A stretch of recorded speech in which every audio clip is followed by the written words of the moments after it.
নমস্কার বন্ধুরা, চলে এসেছি আবার একটা ভিডিও নিয়ে। তো আমি কী বানাচ্ছি সেটার নাম আমি এখন বলবো না, সেটার নাম আমি পরে বলবো ভিডিওর শেষে দেখার পরে।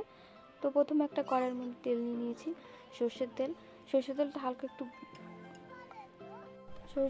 হালকা একটু গরম হতে দেবো। গরম হওয়ার পরে আমি এখানে ডিম নিয়ে নিয়েছি, 2টো ডিম নিয়েছি, আপনারা চাইলে বেশিও নিতে পারেন।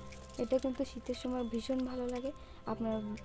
তারপরে একটু লবণ দিয়ে দিয়েছি, ডিমটাকে হালকা ঝুরি করে নেব। আপনাদের রাত্রে যদি ভাত বেঁচে যায়, অনেকে মনে করে যে ফেলে দেবো বা কীভাবে খাবো বা মুখে রুচি নেই খাবো কীভাবে, একটু চটপটা বানানোর জন্যই রেসিপিটা। তো আবারও ওই প্যানের মধ্যে সরষের তেল দিয়ে দিলাম। দিয়ে দেওয়ার পরে একটু আমি গোটা জিরে ফোড়ন দিয়ে দিচ্ছি ওর মধ্যে। আপনারা চাইলে কারি পাতাও দিতে পারেন, আবার সরষেও দিতে পারেন। তারপরে দিয়ে দিচ্ছি একটু কাঁচা লঙ্কা, কাঁচা পেঁয়াজ দিয়ে দিলাম স্লাইস করে কেটে। দিয়ে এগুলো একটু ভালো করে নাড়াচাড়া করে নেবো। আপনারা বাড়িতে কিন্তু এরকম প্রায়ই খেতে পারেন, যা ভাত বেঁচে এগুলো মোটামুটি ভাজা হয়ে গেছে প্রায়, দেখতেই পাচ্ছেন রঙটা অনেক বদলে গেছে, আর একটু হলে ভালো হয়। তারপরে দিয়ে দিচ্ছি স্বাদ মতন লবণটা দিলাম এই কারণে যে পেঁয়াজটা যেন একটু নরম হয়ে যায়।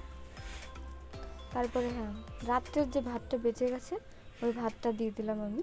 দিয়ে দেওয়ার পরে পেঁয়াজ আর ভাতগুলো ভালো করে নাড়াচাড়া করে মিশিয়ে নেবে একে অপরের সাথে। ভালো করে কিন্তু নাড়াচাড়া করতে হবে। নিয়ে নেওয়ার পরে এখানে হলুদ দিচ্ছে, আপনারা চাইলে হলুদ না দিতে পারে। এবার ডিম ভুর্জিটা করে রেখেছিলাম সেই ডিম ভুর্জিটা দিয়ে দিলাম ওর মধ্যে। ভালো করে ডিমটাও মেশাতে হবে কিন্তু, আর হলুদটা ভালো করে নাড়াচাড়া করে মিশিয়ে নিতে হবে। হলুদটা দিলে এই কারণে যেন ভাতটা সাদা না থাকে, কালারফুল হয়। এবার একটু স্বাদ মতন লবণ দিলাম। আবার একটু নতুনত্ব আনার জন্য আমি এখানে একটু সয়া সস দিয়েছি। আপনারা চাইলে দিতেও পারেন, আবার নাও দিতে পারেন। সয়া সস দিয়ে ভালো করে মিশিয়ে নিচ্ছি। মিশিয়ে নেওয়ার পরে আমি কাছে থেকে দেখাচ্ছি কেমন হয়েছে দেখতে। দেখুন, দেখতে খুব সুন্দর হয়েছে। এবার লাস্টে আমি ধনেপাতা ছড়িয়ে দিচ্ছি। ধনেপাতা ছড়িয়ে দিয়ে একটু নাড়াচাড়া করে